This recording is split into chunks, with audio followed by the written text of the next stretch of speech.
Hello everyone, I am Saharsh Agrawal from section 17 IIT Kharagpur, and this is my DIY project. So I'm making a toy car. So first I'll make a sketch inside a part in the body. In the sketch, this is my dimensions, 25 millimeters by 50 millimeters. I've rounded off the edges, and I'll copy this same sketch again and with the same dimensions and place it 16 millimeters from the previous sketch.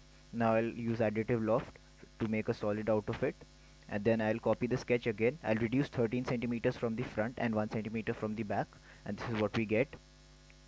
Now I'll place this one 1 millimeters away from the topmost one, 17 millimeters from the ground. Then I'll again use additive loft, and this is what we will get. I'll copy the topmost sketch again, and this time I'll make it 1 millimeter in the front and 23 at the back, and I'll place it at 25 millimeters from the ground. Then I'll use additive loft again, and this is the body of the car that we have. Now I'll make some space for the wheels. So I'll make one cylinder, and then I'll use the array feature to make 4 such cylinders, and then position them correctly. Then I'll use the boolean feature to cut out the areas of the wheel from the main body. Now I'll be using the fillet feature to round off the edges of the top, the bottom and the front, and this is what we have. Then now I'll make the wheels. So first I'll make one wheel using the cylinder feature, place it properly, and then I'll use the array feature to make the other 3 wheels.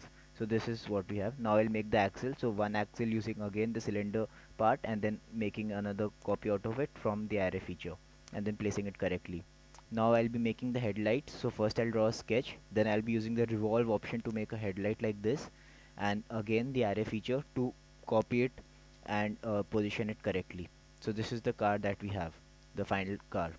Now I'll be loading it into the 3D printing software Cura. So first I'll scale it up 150% to have a moderate size. Then in the settings we will have quality 0.1 millimeters layer height, infill density 15, the pattern will be triangle, speed will be 50, and the support, obviously we'll need some support, and then we'll use the brim for build plate adhesion. Then we are slicing it. Let us have a look at it from all the sides. This is how our car looks. The lower parts will need some support, and it is showing 5 hours 42 minutes, and here is what happens if we slice it. So we have the supports in blue and the body in the red and yellow, and if we look at how it's going to get printed, this is how it will look like. It will take 5 hours 42 minutes, 32 grams and 4.1 meters length of the material. Thank you.